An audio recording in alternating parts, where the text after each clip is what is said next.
Donc il faut revenir en 2017, lors du Forum économique mondial, donc, celui qu'on appelle Forum de Davos, que l'organisation de la gestion à venir des futures pandémies, donc on n'est pas du tout encore dans le Covid, prend naissance sous le nom d'une coalition qui s'appelle CEPI. Donc derrière l'acronyme, on entend Coalition pour les innovations en matière de préparation aux épidémies.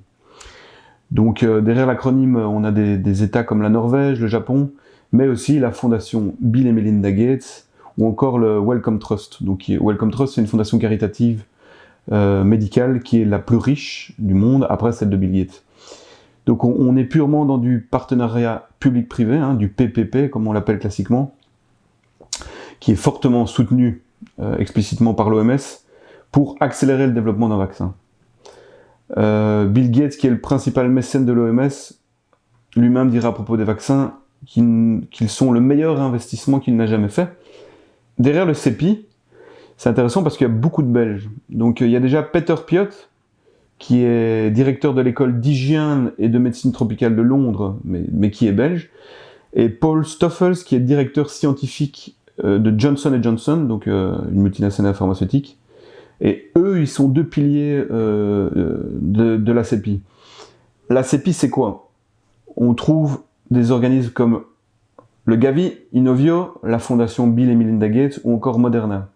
Alors, je vais vite passer en revue ces quatre organismes. Alors, Inovio, c'est une entreprise spécialisée dans les biotechnologies qui travaille sur l'ADN, qui a notamment comme partenaire, notamment AstraZeneca, Beijing Advaccine Biotechnology, International Vaccine Institute, Regeneron, Genentech, le département de la défense américain, ou encore le CEPI et la fondation Gates. Donc, en décembre 2019, les experts du coronavirus qui travaillent à la CEPI apprennent l'existence d'un nouveau coronavirus à Wuhan. Et dès le 23 janvier 2020, Inovio reçoit 9 millions de dollars du CEPI. Alors le 12 mars, Inovio reçoit 5 millions de dollars de la fondation Gates. Le 26 mars et en juin-juillet 2020, 11,9 millions de dollars et 71 millions de dollars de la défense américaine. Donc la phase 2 du vaccin d'Inovio, Inno 4800, donc le vaccin va se faire en collaboration avec Advaccine en Chine ainsi qu'avec IVI en Corée. Pour cette phase qui est lancée en juin 2020, la CEPI fera un don de 7,3 millions de dollars à Inovio. Alors, les membres fondateurs de Gavi, donc deuxième institution liée à la CEPI, Gavi qu'on appelle l'Alliance vaccinale, de Vaccine Alliance, là on a l'OMS, l'UNICEF, la Banque mondiale et la fondation Bill et Melinda Gates. Donc pour fonder Gavi, la fondation lui a donné la fondation Gates a donné 750 millions de dollars US. Et depuis cette date, ce sont plus de 4 milliards de dollars US qu'elle recevra. Alors la troisième entreprise liée à la CEPI, c'est Moderna, qui est une entreprise cotée en bourse et qui a perçu 1 milliard il y a peu de temps de la fondation Bill et Melinda Gates, de nouveau. Alors c'est intéressant parce que le directeur de Moderna, il est français, c'est un homme d'affaires milliardaire, PDG, propriétaire donc à 9% de Moderna, donc société de biotechnologie, Moderna. Et le Covid, pour lui, c'est vraiment du pain béni parce que ça l'a formidablement aidé à accroître sa fortune. Et je cite un article qui dit « En 2020, alors que le cours de l'action Moderna augmentait à la nouvelle de l'imminence d'essais humains de phase 2 pour son potentiel vaccin Covid-19, les parts de Stéphane Bancel dans Moderna en ont fait un milliardaire en dollars. » Donc, le 18 mai 2020, je cite encore, lorsque le cours de l'action plafonnait à 80 $, sa part de Moderna valait 2,5 milliards de dollars. On va revenir un peu à la CEPI. On trouve encore d'autres Belges à la CEPI. On trouve notamment Luc De Bruyn, qui est Strategic Advisor. Et sur la page LinkedIn de Luc De Bruyn, on voit qu'il est business leader avec plus de 30 ans d'expérience dans l'industrie des sciences de la vie. Et donc il a dirigé GSK, il était membre de l'équipe GSK Corporate Exec, il a augmenté ses revenus je cite, de plus de 7 milliards de dollars en 2018 et a fait de GSK le numéro 1 mondial des vaccins. Donc il a développé des liens étroits avec les gouvernements, les ONG et les institutions académiques. Alors si Moderna et Stéphane Bancel, son directeur, sont pressés, Alexandre De Croo, notre nouveau Premier ministre, est lui aussi pressé. Hein. C'est lui qui exprimera la phrase que je vais citer. Hein. Ce coronavirus mortel se propage à toute vitesse. Si nous voulons sauver des vies humaines, nous devons aussi accélérer le développement de vaccins. La CEPI voudrait procéder à des essais cliniques dans un délai de 4 mois. C'est nettement moins que le délai habituel. Nous n'avons pas de temps à perdre. Donc je viens de citer Alexandre De Croo. Donc sur le site de la diplomatie belge, on lit « La Belgique a adhéré à la CEPI », dont on vient de parler, sous l'impulsion du ministre De Croo en 2017. Cette coalition mondiale se fixe pour objectif de faciliter la mise à disposition de nouveaux vaccins contre des maladies infectieuses émergentes et d'ainsi réduire le risque de pandémie à l'avenir.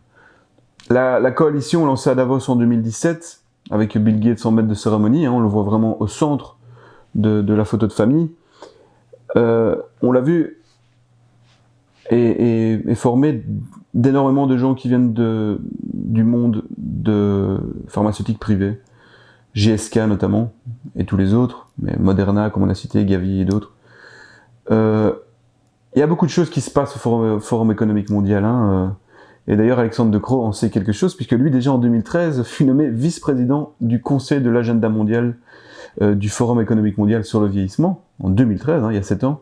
Et en 2015, il a fait partie de la promotion des jeunes leaders mondiaux du même forum. Donc, il y a énormément d'acquaintances entre lui et le monde du Forum économique mondial, le Forum de Davos.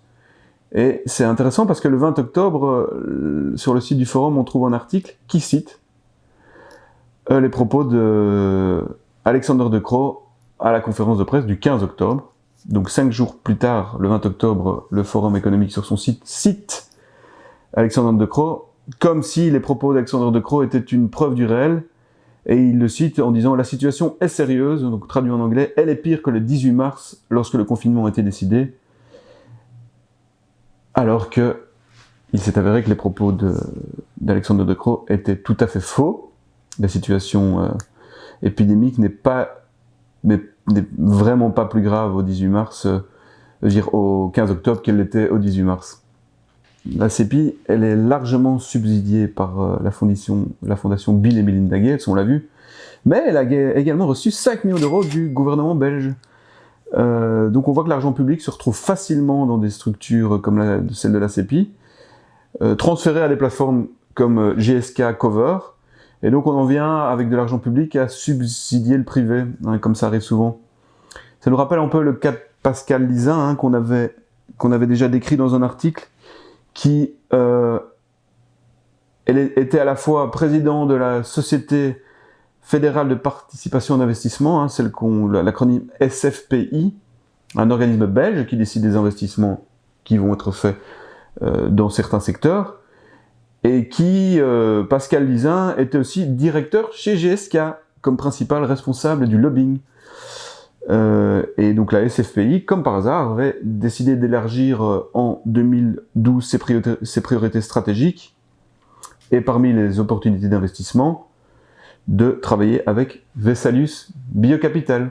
Vesalius Biocapital, où a travaillé Philippe de Backer. Donc c'était une des questions qu'on avait soulevées le 15 avril, mais qui avait amené Sophie Wilmès à parler de privacy. Monsieur Philippe de Backer a travaillé de 2009 à 2011 chez Vesalius Biocapital. Monsieur, je n'ai pas l'intention de vous interrompre, mais si vous avez l'intention de donner les CV de l'entièreté des gens qui travaillent... Pas du tout, il y a plus de 10 millions de Belges qui aimeraient bien savoir. Alors nous, on n'appelle pas ça privacy, ou on n'appelle pas ça théorie complotiste comme les médias le sortent à toutes les sauces depuis quelques mois, mais on appelle ces mélanges incestueux et indécents tout simplement conflits d'intérêts inadmissibles qui pour nous nous amènent à penser que aucune des mesures prises par le gouvernement belge contre le Covid-19 ne peuvent avoir de crédibilité, même si elles sont bonnes. On ne peut pas accorder de crédibilité à des individus qui travaillent pour leurs intérêts privés. Alors en juin 2020, GSK et Clover Biopharmaceutical, donc la dernière basée en Chine, annoncent que la phase 1 des essais cliniques humains pour un vaccin contre Covid-19 débute. Bon, leur collaboration avait déjà été annoncée entre les deux entreprises dès février 2020. Alors Thomas Breuer, qui est vice-président de GSK Vaccine, médecin-chef chez GSK Vaccine, lui compte sur la production à large échelle, à grande échelle, de ce vaccin. Évidemment, plus il y en a, plus ça rapporte. Alors, qui finance ce programme? Je vous le donne en mille. La CEPI, de nouveau, qui est en fin de compte infesté d'intérêts privés et financé par le public, et notamment par le contribuable belge, puisqu'on a donné quand même 5 millions d'euros à la CEPI, sous pression, si je peux dire, en tout cas, sous forte insistance, comme le dit la diplomatie belge, sous forte insistance d'Alexander de Croo. Donc, alors qui est encore membre de la CEPI? On trouve Michel de Wilde, qui est aussi au comité scientifique de CureVac, de VIB Vaccine de nouveau, ancien vice-président de SmithKline Biological, qui est maintenant GSK Vaccine. Donc, il est passé par Sanofi, il est le propriétaire d'une boîte de consultance.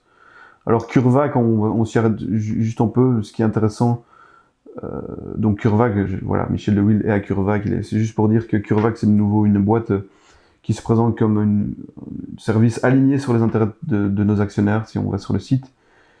Financé largement par la fondation Bill et Melinda Gates, et qui a dans son conseil de surveillance des Belges aussi, et notamment Jean Steffen, qui était anobli par l'État belge, donc qui est baron, qui est ancien président de GSK aussi, mais aussi ancien président de l'Union Wallonne des entreprises.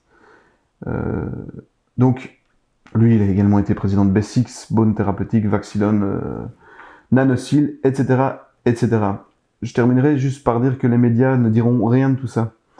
Pourquoi? Parce que, pour diverses raisons liées à la sociologie des journalistes, aux structures et aux groupes auxquels appartiennent les médias, où on voit que la plupart sont liés justement à des groupes pharmaceutiques.